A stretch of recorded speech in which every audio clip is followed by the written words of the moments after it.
আৰু ইয়াত ৰাতি থাকি গা পা ধুই এতিয়া আকৌ আহিছোঁ। আহি এতিয়া ভাত বনাই আছে। তাৰপিছত ভাত বনাই আকৌ সত্ৰ কৰিম, দেখুৱাম সত্ৰৰ চাৰিওপাশ দেখুৱাম। এতিয়া ৰাতিপুৱা আমি মধুপুৰ সত্ৰ দৰ্শন কৰিম, গতিকে চাই যাব। আৰু সেয়া মন্দিৰৰ ৰাতিপুৱাৰ দৃশ্য।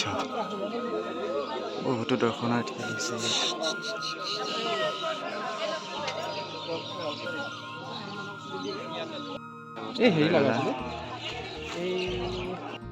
আৰু এতিয়া আমি মধুপুৰ সত্ৰত সোমালোঁ। আৰু ইয়াত নিমখটো হৈছে মেইন বস্তু বোলে, নিমখটো নহ'লে বোলে নহয়। আৰু আমি ইয়াত সোমাই পৰিলোঁ। এয়াই হৈছে মধুপুৰ সত্ৰ।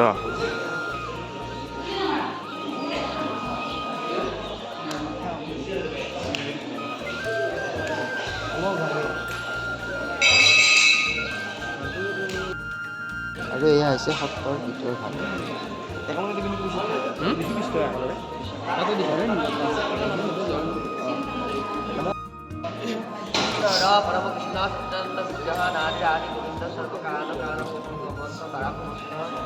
আদি মহাপুৰুষৰ মহান পৰম্পৰাগত স্থান শ্ৰী শ্ৰী মাধৱ পুৰুষৰ স্থান 10জন আধা পুৰুষৰ 10 গুণৰ স্থানতে আহি যুগল অৱস্থালৈ একাদন্ত নদবন্ত সম্বন্ধে কাম কৰা জনাইছে বোলে আমি নজনামি পূজা মন্ত্ৰম নজনামি নৱগতি পৰমেশ্বৰ সৈতে মূৰ্তি গ্ৰহণ কৰিব সৰ্বদোষৰ পৰা নিবৰ্তন কৰিব ষোলপথ জলপথ আগে কৰিব বোলে জ্ঞানে বা অজ্ঞানে মানুহৰ নামত। আৰু এতিয়া আমি খানা খাই ল'লোঁ। তাৰপিছত এতিয়া মন্দিৰ চাই এবাৰ দেখুৱাম। আৰু এইফালে এইটো কীৰ্তন ঘৰ।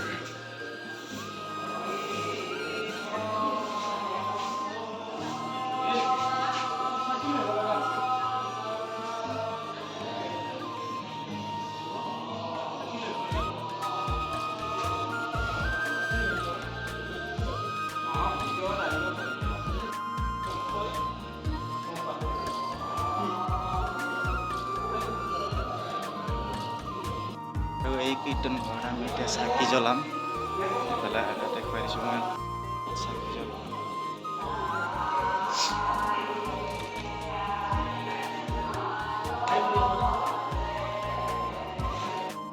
আৰু এইফালে মধুপুৰ সত্ৰত নাম প্ৰসংগ চলি আছে, পুৱাৰ নাম প্ৰসংগ।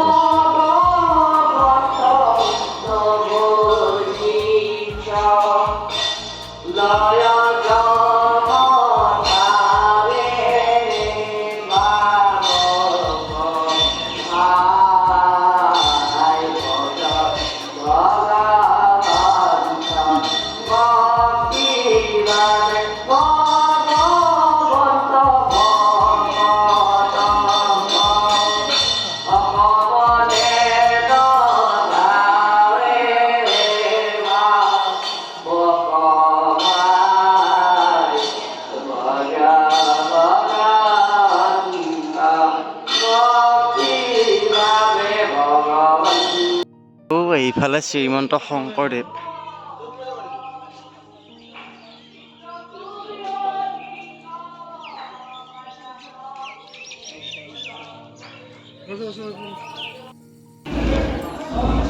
শংকৰগুৰুৰ যেতিয়া 32 বছৰ বয়স হয়, তেতিয়া তেওঁৰ জন্মস্থান নগাঁও বৰদোৱা। বৰদোৱাৰ পৰা 32 বছৰ বয়সত ভাৰত ভ্ৰমণলৈ আহিছিল। তেওঁ 12 বছৰ কাল খোজকাঢ়ি ভাৰত ভ্ৰমণ কৰিছিল। দ্বিতীয়বাৰ আহিলে 126জন ভকতৰ সৈতে বৰপেটা পাটবশীৰ হয়। বৰপেটা পাটবশীৰ পৰা যেতিয়া 126জন ভকতৰ সৈতে গুৰুজনাই ভাৰত ভ্ৰমণলৈ আহিব নৌকাৰ, তেতিয়া তেওঁ দ্বিতীয় পৰিবাৰ কালিন্দিয়াই বাৰ বাধা কৰিছে, প্ৰভু ভাৰত ভ্ৰমণত যাব নালাগে। এতিয়া গুৰুজনাই বিমূৰত পৰা যেন হ'ল। এই ভকতসকলক কথা দিছোঁ, ভকতসকলে টোপলা টোপলি বান্ধি ৰেডি ভাৰত ভ্ৰমণলৈ যাব। এনে অৱস্থাত কালিন্দী বাধা কৰি আছে। এই গুৰুজনাই চালি জাৰি চাই কালিন্দী কিয় বাধা কৰিছে তেওঁ জানিলে। কালিন্দী আইৰ উদ্দেশ্যটো হ'ল কি, গুৰুজনাই যদি ভাৰত ভ্ৰমণত যোৱাতে যদি বৃন্দাবনত যাই সোমায়, তেওঁ কৃষ্ণৰ লগত লীন হৈ যাব, গতিকে উভতি আহি বৰপেটা পাটবশী নাপাব। এইকাৰণে কালিন্দী আই বাধা কৰিছে। তেতিয়া গুৰুজনাই কালিন্দীয়াই ক'লে যে তোমাৰটোও থাকক আৰু আমাৰটোও থাকক। এতিয়া যদি নাযাওঁ বুলি কওঁ তেতিয়াহ'লে আমাৰ ধৰ্মটোনো কোনে প্ৰচাৰ কৰিব, আমাৰ বাণীনো কোনে শুনিব। তোমাৰ উদ্দেশ্যটো হ'ল কি বৃন্দাবনত যাব নালাগে, তেতিয়াহ'লে বৃন্দাবনলৈ নাযাওঁ, বাকী ঠাইবিলাক ঘূৰাই পকাই লৈ আহিলে ভকতসকলে আনন্দ পাব। তেতিয়া কালিন্দীয়াই মাধৱদেৱকো মতাই আনি কৈছিলে যে মাধৱ তুমিও গুৰুৰ লগত ভাৰত ভ্ৰমণলৈ যাবা, গুৰুজনাই যাতে বৃন্দাবনত নাযায় আৰু তুমিও যাতে যোৱাৰ কাৰণে হেঁপাহ নকৰা। তেতিয়া কালিন্দীয়াই অনুমতি দিলে প্ৰভুক যে ভাৰত ভ্ৰমণলৈ আহিবৰ কাৰণে। বৰপেটা পাটবাসীৰ পৰা আগমন আৰম্ভ কৰিছে। এইপিনে আপোনাৰ উৰিষ্যাত জগন্নাথ মন্দিৰত সপোন দেখাইছে ভকতসকলক যে উজনিৰ ফালৰ পৰা চৈতন্য জগন্নাথ আহি আছে, তেখেতে যাতে ইয়াত সেৱা নকৰে, কাৰণ তেখেতকে আমি সেৱা কৰিব লাগে। কাৰণ আমি হ'লোঁ জৰ জগন্নাথ কাঠৰ পুতলা, আমাক য'ত ৰাখিছে আমি তাত বহি আছোঁ, গতিকে আমাৰ লৰচৰ নাই, কাৰণ যিহেতুকে আকৌ চৈতন্য নাই, গতিকে চৈতন্য জগন্নাথ আহি আছে। 126জন ভকত সহিতে যেতিয়া জগন্নাথ মন্দিৰত উপস্থিত হয়, তেখেতৰ ৰং ৰূপ দেখি ভকতসকলে ভাবিলে যে এয়াই হ'ল চৈতন্য জগন্নাথ। তেখেতক সেৱা কৰিবলৈ বাধা কৰিলে আৰু তেখেতে পশ্চিম দুৱাৰৰ সন্মুখৰ খুঁটি দুটা ধৰি পেলাই ভিতৰ চোৱাটো চাইছিল যে ভিতৰত কি আছে। যেতিয়া চোৱাৰ কাৰণে পিতলৰ খুঁটি দুটাত যেতিয়া হাত দিলে, হাত দিয়াৰ লগে লগে গুৰুজনাৰ দুইহাতৰ চাপটো ধৰি গ'ল। তেতিয়াই তেওঁলোকে ভাবিল যে চৈতন্য জগন্নাথ যে আহি আছিল, যে সত্য কথা এওঁৱে হ'ল চৈতন্য জগন্নাথ। সেৱা নকৰি পেলাই উৰিষ্যা জগন্নাথ মন্দিৰৰ পৰা উভতি আহি এইখিনি ঠাই পালে। এইখিনি ঠাই পোৱাত গধূলি সময় হ'ল। গুৰুজনাই ভকতসকলক ক'লে, বাপ বান্ধৱসকল গধূলি হ'ল, আমিনো ৰাতি বেলি কোনপিনে যাম। হয়তো আজিকালি গাড়ীৰ লাইট আছে, ৰাতিও যাব পাৰে, নৌকাখনততো লাইট নাই। এতিয়া গুৰুজনাই ক'লে যে ইয়াত আশ্ৰয় নাই, আমাৰ আশ্ৰয়ৰ ভিতৰত আছে এই গছজোপা, এই গছজোপাকে আশ্ৰয় কৰি আমি ৰাতিটো ইয়াতে কটাম। এয়া গুৰু আসনখন দেখিছে নহয়, এই গুৰু আসনখন যিখিনি ঠাইত স্থাপিত হৈ আছে এইখিনিতে বৃহৎ পাৰুলি গছ এজোপা আছে। এই পাৰুলি গছজোপাকে আশ্ৰয় কৰি গুৰুজনাই ইয়াত ৰাতিটো কটাম বুলি সিদ্ধান্ত দিলে। ভকতসকলে ক'লে যে প্ৰভু আপোনাৰ ইচ্ছা, আপুনি যদি গছৰ তলত থাকিব পাৰে আমি কেলেই নোৱাৰিম। গুৰুজনাই পূবমুৱা হৈ গছৰ তলত বহি, ভকতসকলে পশ্চিমমুৱা হৈ গুৰুজনাৰ মুখামুখি হৈ বহি গ'ল। এতিয়া ৰাতিটো কটাব লাগিল। মাধৱদেৱে জানি বুজি লা কৰি খুচৰি দিলে যে আমি জানিছোঁ সকলোৱে যাব বুলি। তেওঁক আপত্তি কৰিলে, প্ৰভু আমাক ওপৰতে গছৰ ডালত মৌবা এটা আছিল, মৌ ভৰপূৰ হৈ গুৰুৰ শিৰত টপ টপকৈ মৌৰ ৰস পৰিলে। গুৰুজনে চালে যে এয়া হ'ল মধুৰ ৰস। তেতিয়া মাধৱদেৱক ক'লে, মাধৱ স্বয়ং কৃষ্ণ সন্তুষ্ট হ'ল আমাৰ শিৰত মধুগৰাকী। 126জন ভকতৰ ভিতৰতে গোবিন্দ আতৈ নামৰ ভকত এজন আছিলে। গোবিন্দ আতৈ ক'লে, গোবিন্দ আতৈ তুমি এতিয়া গছত উঠিব লাগে, মৌৰ ৰস কাটি পেলাই ভকতসকলক প্ৰসাদ হিচাপে বিতৰণ কৰি দিব লাগে। সেই গুৰুজনাক সেৱা সৎকাৰকাৰী গোবিন্দ আতৈয়ে গছত উঠি মৌৰ ৰস কাটিলে। মৌৰ ৰস কাটি পেলাই গুৰুজনাক আনি সমজালে, প্ৰভু এয়াই হ'ল মৌৰ ৰস পৰা হ'ল। তেতিয়া গুৰুজনাই বান্ধি দিলে যে তোমাৰ মৌৰ ৰস পৰা হ'ল, আমিও এগছি বন্তি জ্বলাওঁ। এইডোখৰ জেগাৰ নাম আছিল চন্দনচৰা। তাৰমানে নৰনাম ৰজাৰ বংশৰে এজন চন্দন নামৰ ৰজা আছিলে। এই চন্দন ৰজাই ইয়াত বিহাৰ কৰিছিল, সেইকাৰণে তেখেতৰ নামতে নামাকৰণ কৰা হৈছিল চন্দনচৰা, তাৰমানে চন্দনে চৰে। গুৰুজনাই এগছি বন্তি জ্বলাই তেতিয়া ক'লে যে এইডোখৰ জেগাৰ নাম আছিল চন্দনচৰা, আজিৰ পৰা নামাকৰণ কৰা হ'ল মধুপুৰ। গতিকে মধুপুৰ নামে এখন পবিত্ৰ স্থান হৈ উঠিব এদিন। গুৰুজনাই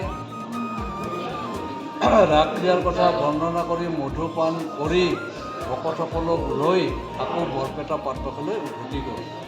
যে গুৰুজনাৰ যেতিয়া 107 বছৰ বয়স হয় তেতিয়া মনত আহিল আমিতো মধুপুৰ নাম ৰচনা কৰি থৈ আহিছোঁ, এতিয়া আমাৰ থান এখনি হ'ব বুলি কৈ আহিছোঁ, এতিয়া যাব লাগে থানখনি পাতিব লাগে। গুৰুজনাই 107 বছৰ বয়সত তৃতীয়বাৰ আহি গুৰুজনাই ইয়াত সত্ৰ স্থাপন কৰি আৰু ইয়াতে তেওঁ মুখ্যমন্ত্ৰী গছি জ্বলাই ইয়াতে শেষ নিশ্বাস ত্যাগ কৰে। গুৰুজনাই 107 বছৰত আহি পেলাই 12 বছৰ 7 মাহ ইয়াত আছিল। 12 বছৰ 7 মাহ থাকি তেখেতে 119 বছৰ 7 মাহ, গতিকে 120 বছৰেই ধৰা হৈছে। 120 বছৰত তেওঁ এই মুখ্যমন্ত্ৰী গছি জ্বলাই তেওঁ সেই নিশ্বাস ইয়াতে ত্যাগ কৰিছে। তেখেতৰ কি সামগ্ৰী তেখেতে সৃষ্টি কৰি থৈ যোৱা কিবা ইয়াতে আপোনালোকে সংৰক্ষণ কৰি ৰাখিছেনে? মূল বস্তু হ'ল গুৰুজনাৰ অস্থি এতিয়া আঙুলি ৰৈ আছে, সংৰক্ষণ হৈ আছে। মাধৱ গুৰুৰ অস্থি এতিয়াও সংৰক্ষণ কৰি থোৱা আছে। দুজনা গুৰুৱে জপ কৰা মালা তেওঁলোকে ইয়াত থৈ গৈছে। তাৰে পিছত আপোনাৰ তেওঁলোকৰ মানে সাঁচিপতীয়া পুথিৰ পৰা তেওঁলোকে ব্যৱহাৰ কৰা সাজ বাচনৰ পৰা তেওঁলোকে লিখা পঢ়া কৰা কিছুমান সঁজুলিৰ পৰা ইয়াতে সংৰক্ষণ হৈ আছে। বৰ্তমান ইয়াৰে সত্ৰাধিকাৰ এতিয়া এই সত্ৰৰ সত্ৰাধিকাৰ লক্ষ্মীকান্ত মহন্ত, তেখেত অকণমান অসুস্থ, তেখেতে শুই আছে। আৰু ইয়াৰ অন্তৰ্গত ভকত বৈষ্ণৱ আনুমানিক কিমান? এতিয়া ইয়াত বেছি আপোনাৰ ভকতবৃন্দ নাই স্থানীয়। ইয়াতে বছৰেকত ভাওনা বা কিবা তেনেকুৱা হয়নে? এতিয়া কথা হ'ল কি দুজনা গুৰুৰ জন্ম উৎসৱ, দুজনা গুৰুৰ তিৰোভাৱ তিথি আৰু দুজনা গুৰুৰ মানে সকলো পৰ্ববিলাক ইয়াত হয়। আৰু বিশেষকৈ আপোনাৰ এই সত্ৰৰ প্ৰথম সত্ৰাধিকাৰ, কাৰণ শংকৰ গুৰু মাধৱ গুৰু যোৱাৰ পিছতে প্ৰথম সত্ৰাধিকাৰ হয় বুঢ়ীৰ পৰা গোবিন্দ আঁতৰি, আৰু গোবিন্দ আঁতৰি তিৰোভাৱ তিথিটো পালন কৰা হয় অকণমান বহল ভিত্তিত। এই 3 দিনীয়া কাৰ্যসূচীৰে আপোনাৰ গোবিন্দ আঁতৰিৰ তিথি পালন কৰা হয়। গোবিন্দ আঁতৰিৰ লগতে আকৌ 9জন আটাপুৰুষৰো একেলগে এই তিৰোভাৱ তিথিটো পালন কৰা হয়। 3 দিনীয়া কাৰ্যসূচীৰে নাম কীৰ্তনেদি মানে বুঢ়ীৰ পৰা গোবিন্দ আঁতৰিৰ তিৰোভাৱ তিথিটো পালন কৰা হয়। 3 দিন পিছত পঞ্চমী তিথিৰ দিনাৰ পৰা এইখন চলি আছে বৰ্তমান ৰাস উৎসৱ। আজি কোনোবাই প্ৰশ্ন কৰে যে মাঘৰ মাহত ৰাস হয়নে?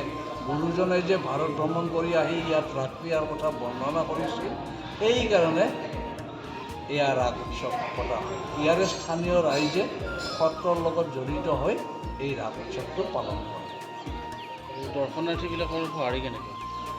অসমৰ পৰা বিভিন্ন ঠাইৰ পৰা বহুত যাত্ৰী আহি ইয়াত উপস্থিত হয়। আৰু সত্ৰীয়া সংস্কৃতিৰ চৰ্চা হয়নে? ইয়াত তেনেকুৱা সাংস্কৃতিক বিভাগৰ মানে শিকোৱা মানুহ আছে, কিন্তু শিকা মানুহ নাই। আৰু ইয়াতে মানে সত্ৰাধিকাৰ পুৰুষানুক্ৰমিকভাৱে হয় নে স্থলভিত্তিক? এজনে এজনক হেৰি কৰে আৰু আপোনাৰ ৰেফাৰ কৰে হয়। কাৰণ এই বুঢ়ীৰ পৰা গোবিন্দ আঁতৰিৰ দিনৰ পৰা এইটো এতিয়াও বৰ্তমান সেই আৰ্হিটো চলি আছে। আৰু সাধাৰণ জনতাৰ প্ৰৱেশত বিশেষকৈ মহিলাসকলৰ ক্ষেত্ৰত কিবা বাধা আছে নেকি? নাই, তেনেকুৱা আমি গুৰুৰ ভিতৰত সাংসাৰিক মানুহ সোমাব নোৱাৰে, পুৰুষ হ'লেও, আৰু মহিলাসকলেও ইয়াত আহি সেৱা ল'ব পাৰে, কোনো বাধা নাই। এতিয়া দেখিছে নহয় আপোনালোকে মহিলাসকলে আহি উপস্থিত হৈছে। কিন্তু গুৰুঘৰত মহিলা নহয়, পুৰুষ মানুহ সোমাব নোৱাৰে, মানে উদাসীন নহ'লে গৃহবধূ। কাৰণ এতিয়া মধুপুৰ এৰি আমি যাম এতিয়া ৰাজবাৰী, আৰু ৰাজবাৰীলৈ গৈ আছোঁ, দেখুৱাই থাকিম, চাই থাকিম।